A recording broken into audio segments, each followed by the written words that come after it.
부자의 운 제3강 돈입니다. 도리에 맞는 일을 하는 것이 가장 득이 됩니다. 돈을 불러 모으는 것은 요령이 아니라 사람입니다. 저는 어느덧 일본에서 세금을 가장 많이 내는 사람이 되었습니다. 일본 최고의 부자라고도 불리게 되었고요. 하지만 아무 일도 하지 않고 그저 운이 좋다라는 말만 해서 이렇게 된 것은 아닙니다. 저는 그동안 일하는 것이 좋아서 열심히 일했습니다. 사업이라는 것은 경마처럼 한 방에 승부할 수 있는 게 아닙니다. 이익을 끊임없이 창출해야만 하지요. 그런데 손님들이 기뻐하는 일을 하지 않으면 이익은 나지 않습니다. 따라서 저는 어떻게 하면 손님들을 기쁘게 할 수 있을까를 늘 연구하며 상품을 만들어 왔고, 물론 지금도 그렇게 하고 있습니다. 그렇기 때문에 저는 부자가 될 수 있었던 겁니다. 여러분 중에는 뭔가 특별한 성공 비법을 기대하고 이 책을 읽는 분들도 있을 겁니다. 그런 분들께는 이렇게 너무나도 당연한 이야기를 해드려 정말 미안합니다만 진실이 그러하니 저도 어쩔 수 없습니다.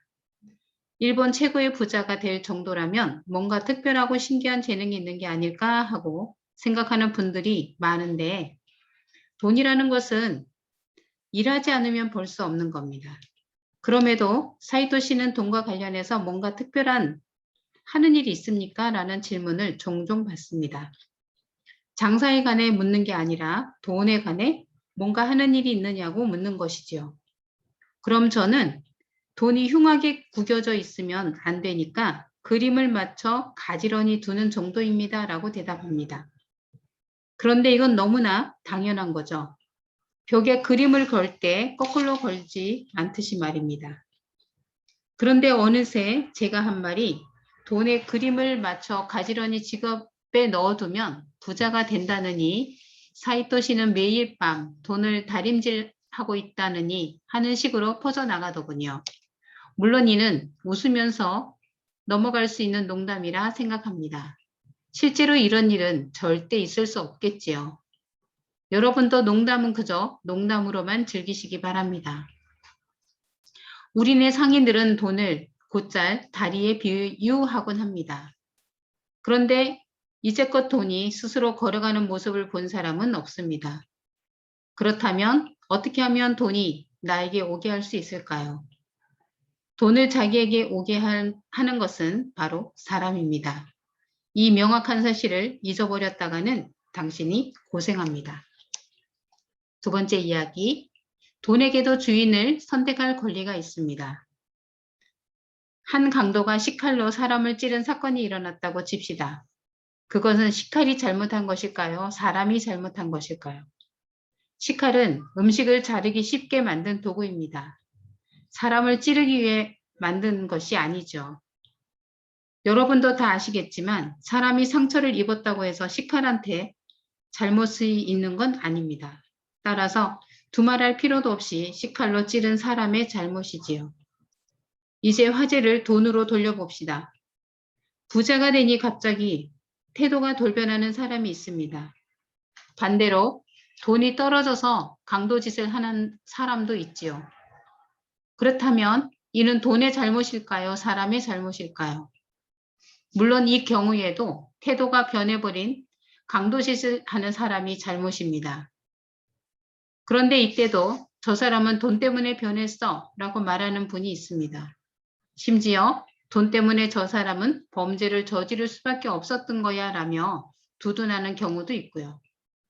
하지만 제가 볼 때 이런 논리는 식칼로 사람을 찔러 상처를 입힌 것은 식칼 때문이다 라고 주장하는 것과 마찬가지입니다. 자동차 중에는 굉장히 힘이 센 차가 있습니다. 그런데 이런 차를 운전할 때는 나름의 기술이 있어야 합니다. 그렇지 않으면 금방 다른 차와 충돌해 버릴 테니까요. 사람들 중에는 이런 차를 몰고 술에 돌진하는, 다시 말해 술에 돈을 왕창 퍼붓는 사람이 있는가 하면 명품에 빠져 돈을 물쓰듯 하는 사람도 있지요. 돈이라는 것은 엄청난 힘을 가진 자동차와 같습니다. 하지만 운전 기술도 없는 사람이 이런 차를 몰다가 사고를 낸 경우에도 운전이 서툰 사람의 잘못이지 자동차의 잘못은 아닙니다. 돈에 대해 나쁘게 말하는 것은 그 사람의 자유입니다만 누군가 사람에게 더러운 놈이니 나쁜 놈이니 하면 그 사람과 같이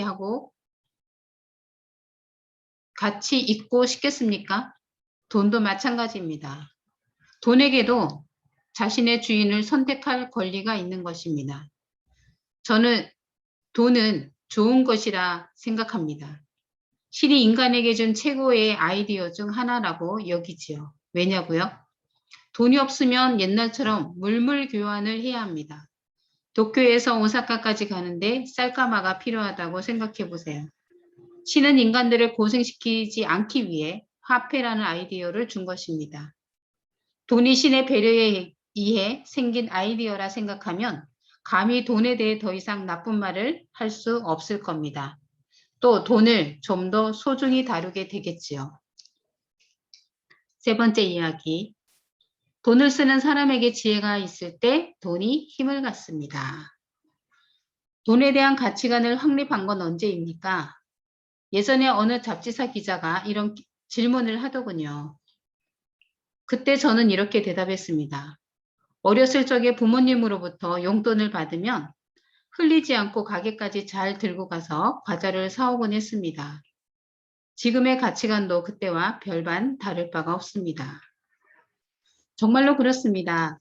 제가 돈에 대해 뭔가 보통 사람과 특별히 다른 가치관을 가졌기 때문에 부자가 되었다고 생각하는 분도 있지만 그건 절대 아닙니다.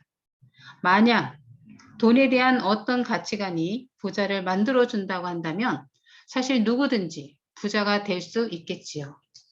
하지만 현실은 어떻습니까? 안 그렇습니까? 따라서 부자가 되기 위해 무슨 거창한 가치관이 필요한 것은 아닙니다. 여기서 잠깐 꼭 말하고 지나가고 싶은 게 있습니다. 바로 돈이 가져다주는 고통, 그리고 돈이 지닌 힘에 관한 이야기입니다. 세상에는 돈이 화를 부른다는 얘기도 있습니다만 돈 자체가 화를 부를 리는 없습니다.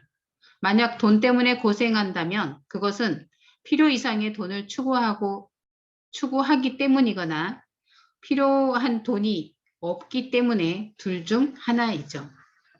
하지만 돈 자체 때문에 고생하는 일은 없습니다. 월급이 깎이면 마음은 좀 상하겠지만 사실 그 또한 개인의 사고방식에 따른 문제입니다. 돈이 어마어마하게 많으면 뭔가 대단한 힘이 생기지 않을까 하고 생각하는 사람도 있지만 과연 정말로 그럴까요? 최근 몇 천억 원이나 되는 세금으로 전국 각지의 호텔 수준의 보양시설을 세워졌지만 그렇게 많은 세금이 제대로 활용되었던가요? 유감스럽게도 그런 것 같지는 않습니다. 폭포수를 소주잔에 받으면 소주잔만큼의 물만 받을 수 있지요. 만약 양동이로 받는다면 양동이 크기의 물만 받을 수 있고요. 돈도 마찬가지입니다. 돈을 쓰는 사람에게 지혜가 있을 때 비로소 돈이 힘을 갖는 법입니다. 비록 적은 돈이라도 그것을 쓰는 사람에게 지혜가 있으면 그 돈은 힘을 발휘할 수 있습니다. 지금 당장 몇 억원이라는 돈이 없어도 끼니를 거르고 있는 사람에게 빵 한 조각이라도 건네줄 수 있다면 그 돈은 힘을 얻게 됩니다. 비록 빵 한 조각일지라도 그걸 받는 상대에게는 매정한 세상인 줄 알았는데 아직 정이라는 게 살아있구나, 포기하지 말아야지 하고 마음을 고쳐먹고 앞으로 열심히 살아갈 수도 있지 않겠습니까? 빵 한 조각의 가격은 얼마 안 될지 모르지만 이럴 때는 엄청난 힘을 발휘하게 되는 것이지요. 돈 자체에 무슨 대단한 힘이 있는 건 아닙니다. 그 돈을 어떻게 활용할지 생각하고 돈을 활용하는 지혜를 갖게 되었을 때 비로소 돈은 자신의 진정한 힘을 드러냅니다. 다음 이야기. 사람은 늙는다는 사실을 받아들이는 것도 경제관념입니다. 앞으로는 연금만으로 먹고 살기 어려운 사회가 될 것 같은데 이런 상황에서 어떻게 살아가면 좋을까요?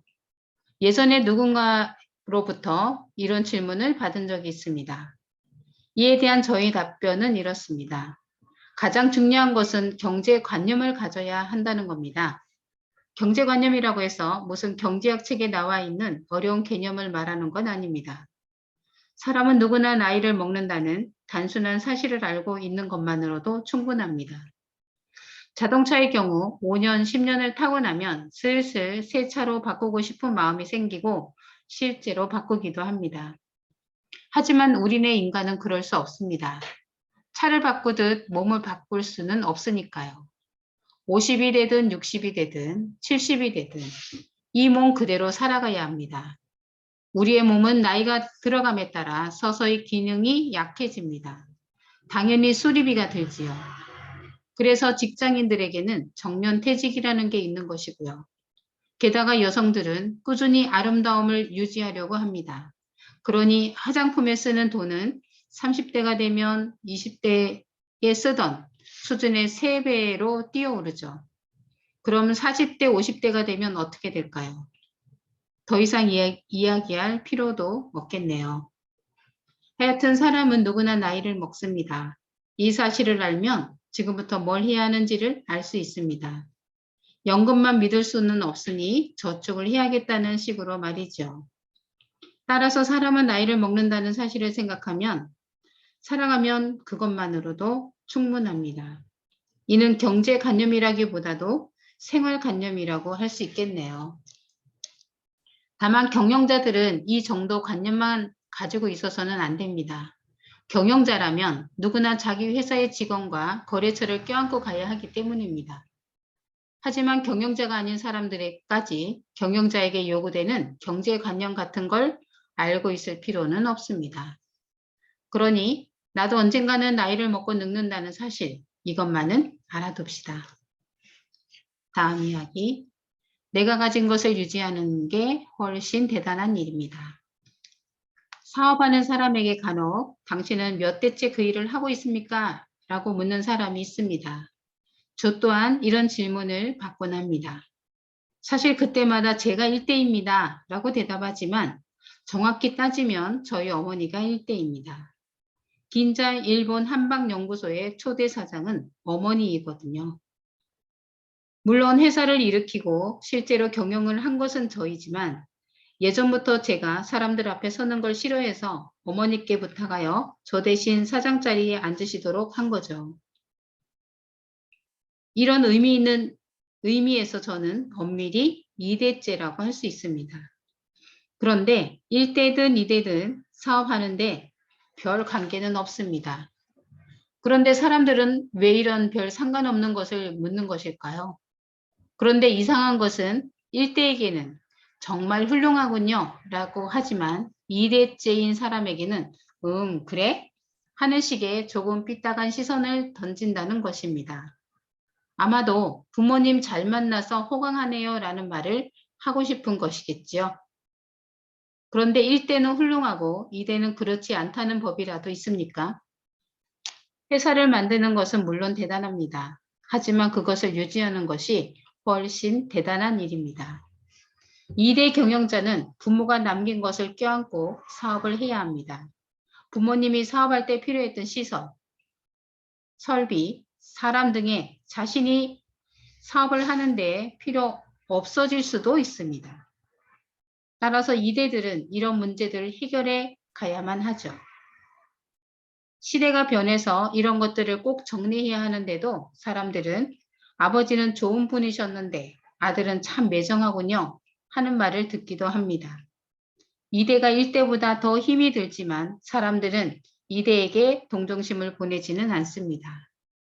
그러나 2대는 최신 설비를 갖춘 자동차들이 즐비한 대회에서 클래식카를 가지고 임해야 하는 입장과 같습니다. 오래된 차의 이것저것을 고치고 부품에도 신경을 쓰면서 승부를 겨뤄야 하는 것이지요. 그래서 저는 2대째 사업가를 존경하고 또 응원합니다.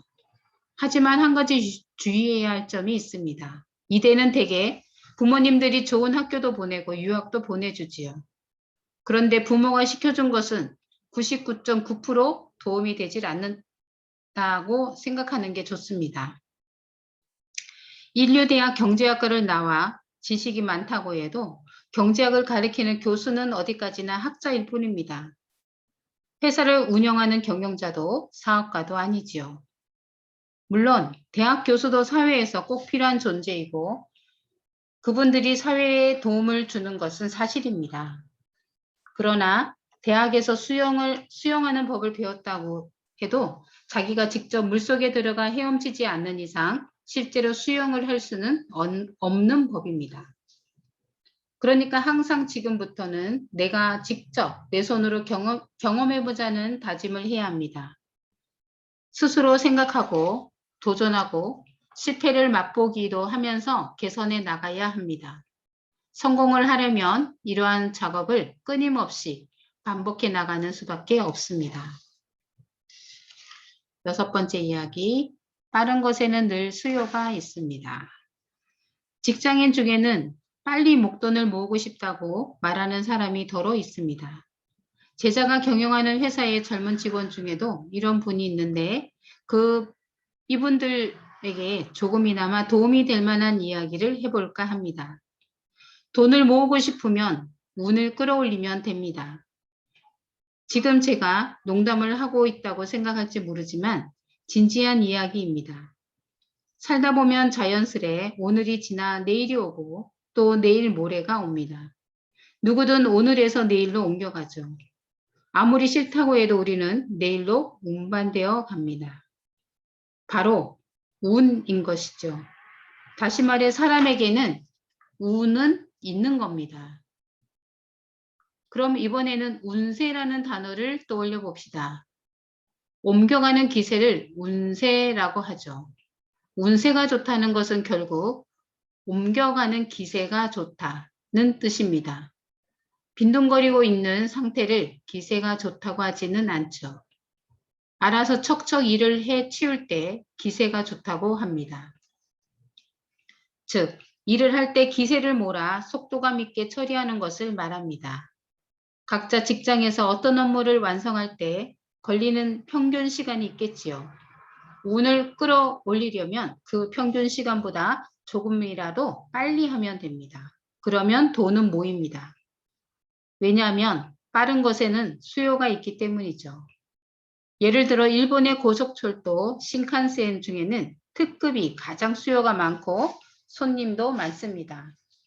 이런 열차가 없을 때에는 도쿄에서 오사카까지는 며칠씩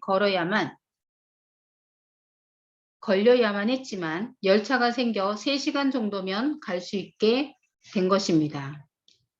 이것만으로도 충분하다 생각할 수 있지만 3시간의 벽을 깨는 특급이 생기자 이제는 모두 특급을 타고 싶어 합니다. 보시다시피 단 몇 분 차이일 뿐이지만 이렇게 수요가 다릅니다. 따라서 천천히 달리는 시골의 완행열차들은 하나같이 적자가 나고 있습니다. 손님이 별로 없어요. 다시 말해 느린 것에는 수요가 없습니다. 빠른 것에는 수요가 있다는 것은 사람에게도 해당됩니다. 회사는 일처리가 빠른 사람을 원합니다. 나를 원하는 회사가 많으면 출세합니다. 출세하면 봉급도 올라갑니다. 봉급이 올라 그만큼 저축을 많이 하면 돈도 모입니다. 그렇다고 해서 뭐든지 빨리 하기만 하면 되느냐? 그렇지는 않습니다. 세상에는 다양한 직업이 있습니다. 그 중에는 예술가처럼 시간을 들여 창조적인 작업을 해야 하는 직종도 있지요. 가령 광고에 카피를 만드는 사람은 단 한 줄 카피를 쓰기 위해 몇 시간을 쓰기도 합니다. 이런 작업을 느리다고 생각해서는 안 됩니다. 보통 사람은 평생을 해도 어려울 일을 몇 시간 만에 하니까요. 사실 대단한 속도인 거죠. 하지만 이런 경우를 제외하고라도 느린 것이 가치 있게 여겨지는 것은 별로 없습니다. 이처럼 빠른 곳에는 늘 수요가 있으니 여러분은 일을 할 때 기세를 더하면 됩니다. 기세를 더한다고 해서 무슨 거창한 방법이 따로 있는 건 아닙니다. 직장에서 누군가로부터 부탁을 받으면 우물쭈물하며 투덜거리는 대신 네 라고 대답하고 즉시 일에 착수하세요. 이런 간단한 행동만으로도 당신의 가치는 확실히 올라갑니다. 7번째 이야기. 돈 하지 말고 자기 할 일을 열심히 하면 됩니다. 상인들 사이에서 많이 하는 말 중에 손해를 보는 것이 결국 등이 된다는 말이 있습니다. 하지만 이는 상인들만의 전매 특허가 아닙니다. 직장인들한테도 해당되죠. 예컨대 남들보다 2배 열심히 일하는 직원이 있다고 칩시다. 만약 영업사원이라면 인센티브를 요구할 수도 있겠지요. 열심히 일할수록 수입이 올라갈 테니까요. 그런데 말이죠. 저는 이제껏 이런 꾀를 내서 나중에 한 재산 남겼다느니 빌딩을 세웠다느니 하는 소리를 들어본 적이 없습니다. 이런 사람이 부자가 되지 못하는 이유는 손해를 보는 것이 결국 득이 된다는 사실을 깨닫지 못하기 때문입니다. 이 사실을 깨닫기만 하면 되는데 말이지요. 무슨 뜻인가 하면 다른 사람과 똑같은 월급을 받으면서 열심히 일하면 된다는 겁니다. 봉급을 2배로 주는 곳에서 2배 열심히 일하겠다는 사람은 많습니다. 하지만 그런 직장에서는 당신이 아무리 열심히 일을 해봤자 빚을 발하기 어렵습니다. 빚을 발하려면 어떻게 해야 할까요? 다른 사람과 똑같은 봉급을 받은 직장에서 2배로 일하면 됩니다. 경영자의 눈에는 이런 사람이 빛나 보입니다. 경영자에게 있어 정말 고마운 사람이지요. 이런 사람을 보면 애지중지해주고 싶고 출세시켜주고 싶은 마음이 절로 생기는 법입니다. 이런 사람은 나중에 어떻게 될까요? 아시다시피 과장이 되고 부장이 되고 당연히 봉급도 올라갑니다. 그리고 심지어 사장 자리에 오르기도 합니다. 그리고 어느새 정말 깜짝 놀란 만큼 많은 돈을 손에 넣게 되죠. 그러니까 너무 눈앞에 이익에 급급하며 돈 하지 말고 열심히 자기 할 일을 하세요. 그러면 주위 사람으로부터 이 사람은 이해득실을 따지지 않고 열심히 하는 사람이구나 하는 평가를 받습니다. 그리고 이렇게 하면 부탁하는 일이 많아집니다. 누구누구 씨, 죄송한데 이것 좀 해주실래요? 라는 말을 듣는 횟수가 늘어나는 거죠. 자신의 이름이 불리는 일이 직장에서 많아지면 틀림없이 당신의 운세는 상승합니다. 부탁을 받을 때는 밝은 표정으로 힘차게 네 하고 대답하세요. 그 일을 열심히 하면서 나는 그저 먹고 살 수 있을 정도의 돈만 있으면 된다는 식으로 담담하게 일하다 보면 출세는 틀림없이 당신을 기다리고 있을 겁니다. 이런 사람이 나중에 독립을 하면 역시나 사람들이 몰려듭니다. 주위에서 저 사람에게 부탁하면 뭐든 열심히 해주었으니 또 부탁해야겠다 하고 생각하기 때문이죠. 이러니 사업이 번창하지 않을 수 없습니다. 그런데 어떤 일을 부탁받았을 때 왜 나한테만 부탁하는 거야? 똑같은 봉급을 받으면서 왜 나만 이 고생을 해야 하냐고 하며 불평하는 사람도 있습니다. 이런 사람은 일의 성의를 다하지 않습니다. 그러니 당연히 운세가 빠지겠지요. 당신이 사장이라면 일을 부탁하기 어려운 직원을 자기 회사에 오래 있게 하고 싶을까요? 물론 인심 좋은 사장도 있겠지만 세상은 넓습니다. 세상에는 그리 인심 좋은 사장만 존재하는 건 아닙니다. 8번째 이야기. 묵묵히 열심히 사는 사람이야말로 정말 대단한 사람입니다. 주위를 살펴보면 방위의 기륭 따위를 믿는 사람들이 덜어 있습니다. 여기에 집을 지으면 길하다느니 불길하다느니 혹은 어느 방향으로 가면 복이 온다느니 화를 얻는다느니 하면서 말이죠. 하지만 저는 이런 말에 신경 쓰지 않습니다. 어느 쪽이 옳건 그러다고 할 수 있는 문제가 아니니까요. 다만 저는 내가 있는 곳이 바로 행복한 장소다라는 믿음을 가지고 있습니다. 따라서 저는 그런 말 따위에 신경 쓰지 않고 가고 싶은 곳이라면 어디든지 갑니다. 만약 남들이 그쪽으로 가지 말라고 하면 오히려 저는 더 가려고 합니다. 가서는 안 되는 곳이니까 제가 가서 밝게 만들어야겠다고 생각하는 것이죠. 올해는 운수가 사납다고 어떻게 하지? 하며 걱정하는 사람도 많습니다. 하지만 저는 애군을 오히려 도약의 해라고 생각합니다. 저는 평소에는 열심히 일하고 있으니까 남들이 말하는 액년에 오히려 하나님 알고 계시죠? 올해는 저를 팍팍 밀어주세요 라고 부탁합니다. 여러분이 신앙인이라면 이 말에 대해 오해할지 모르겠지만 솔직히 저는 설사 부탁하는 상대가 하나님이라 해도 때로는 좀 세게 나갈 수 있는 관계를 맺는 것이 바람직하다고 봅니다. 왜냐고요? 그렇지 않으면 가부좌를 튼 채 땅에서 10cm 위로 공중부양하는 사람의 사진 따위에 감탄하는 짓을 하게 되거든요. 미안하지만 저는 그런 사진을 봐도 감탄하지도 놀라지도 않습니다. 그냥 그래서 어쩐다는 겁니까? 라고 되묻죠. 공중부양을 해서 뭐가 어쨌다는 건가요? 하늘을 날아 우리 회사의 상품을 고객에게 배달해 주기라도 하나요? 만약 그렇다 해도 지금의 택배회사보다 얼마나 빨리 배달해 줄 수 있단 말입니까? 앞서 말했듯 저에게는 10명의 제자가 있는데 만약 제가 공중부양하는 사람에게 배달을 시켰다는 사실을 그들에게 걸리기라도 하면 그야말로 이보다 훨씬 더한 질문 공세를 받게 될 겁니다. 제가 질려서 도망갈 수밖에 없을 만큼 말이죠. 간혹 누구에겐가 손에서 저절로 빵이 나왔다고 합니다. 그런데 암만 그렇게 해도 제가 집에서 만드는 것보다 더 많은 빵은 만들 수 있을까요? 제 손에서 빵이 나오는 것을 보여주고 돈을 받는다는 건 무슨 말이랍니까? 이런 식으로 꼬치꼬치 질문하고 따지다 보면 여러 가지 사실을 깨닫게 됩니다. 어설픈 초능력을 가진 사람이 대단한 게 아닙니다.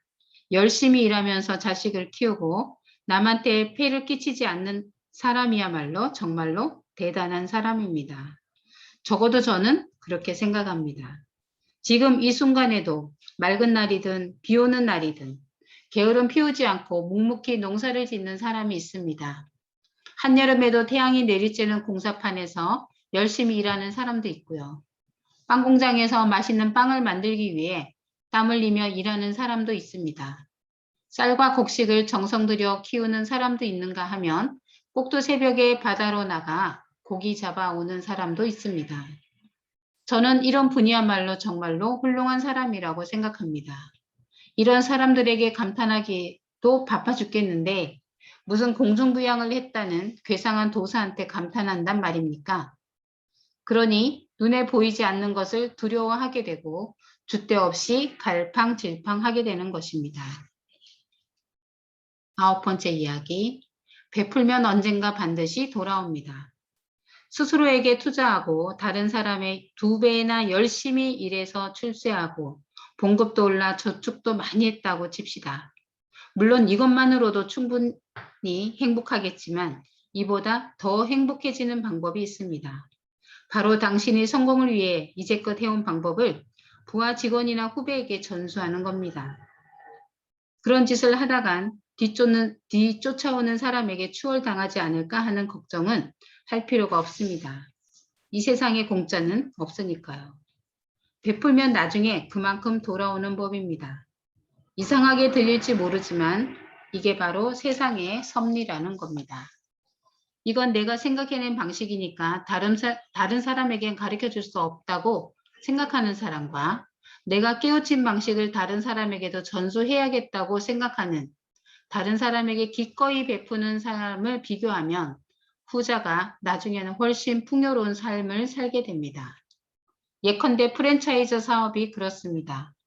처음에는 점포가 하나뿐이지만 사업을 성공시키는 방법을 주변에 공개하면서 매출이 수십억, 수백억 원으로 늘어날 경우라고 볼 수 있지요. 학자도 마찬가지입니다. 내가 발견한 건 나 혼자만 알고 있어야 해. 아무한테도 알리지 말아야지 하고 숨기는 게 아니라 논문을 만들어 학회에서 발표를 해야 자신에 대한 평가가 올라가는 겁니다.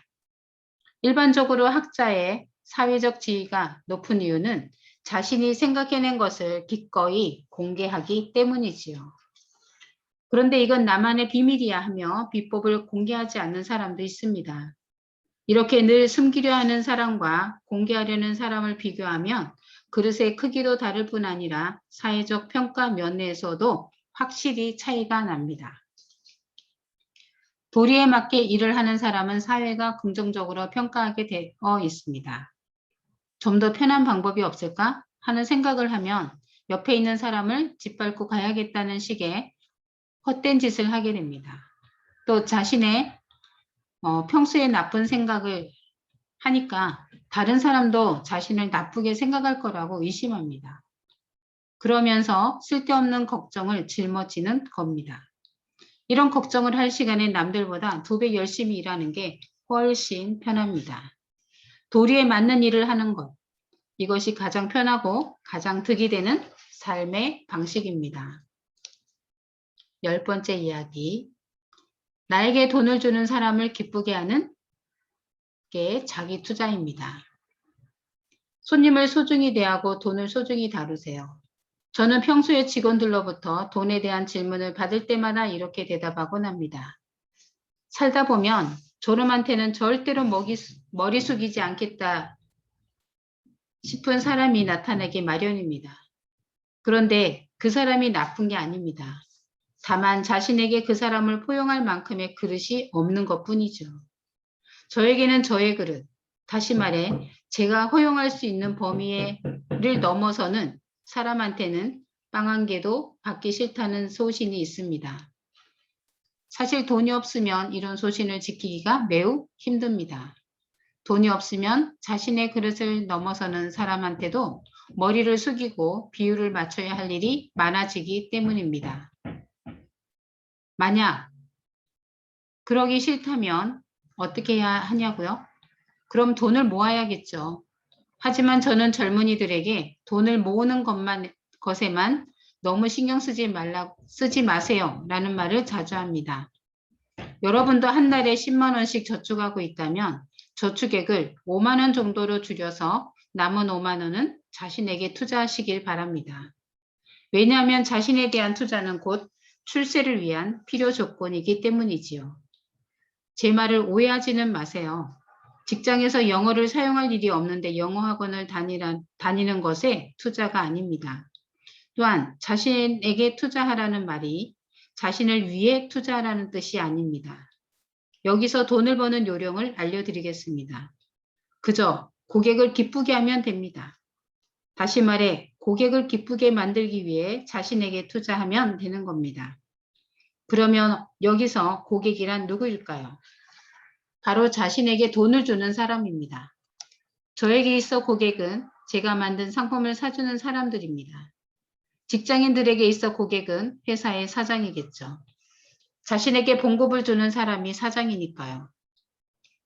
그렇다면 이러한 전제로 자기 투자에 대해서 다시 생각해 봅시다.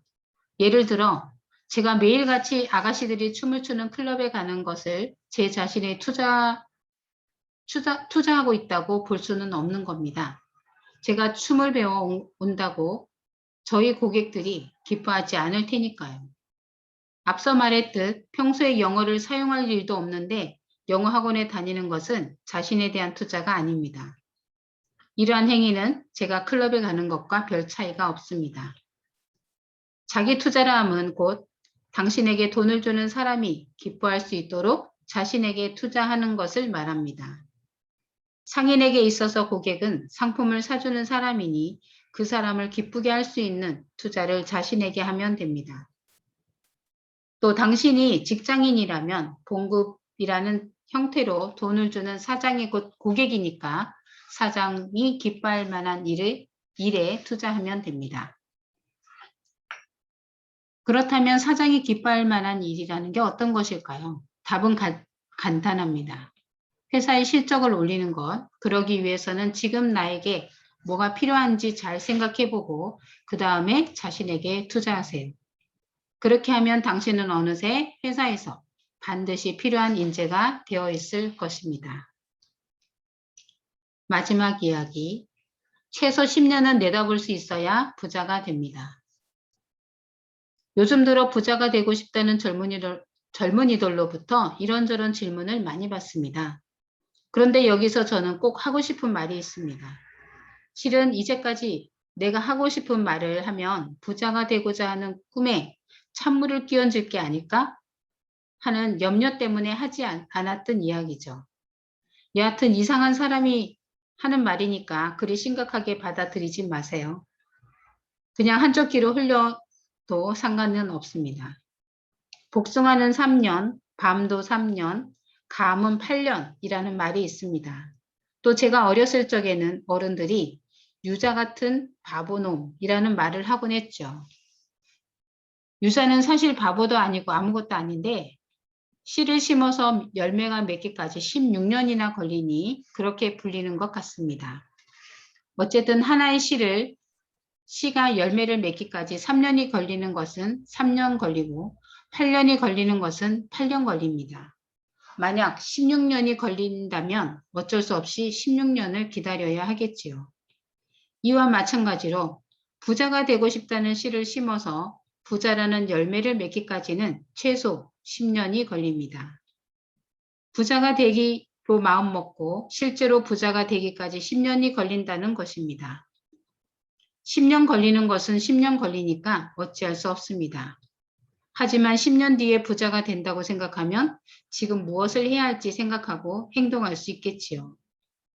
10년을 어떻게 기다리냐고요? 저는 여행을 무척 좋아해서 전국 각지를 이곳저곳 둘러보는 편인데 사실 목적지에 도착해서 둘러보는 것은 별로 좋아하지 않습니다.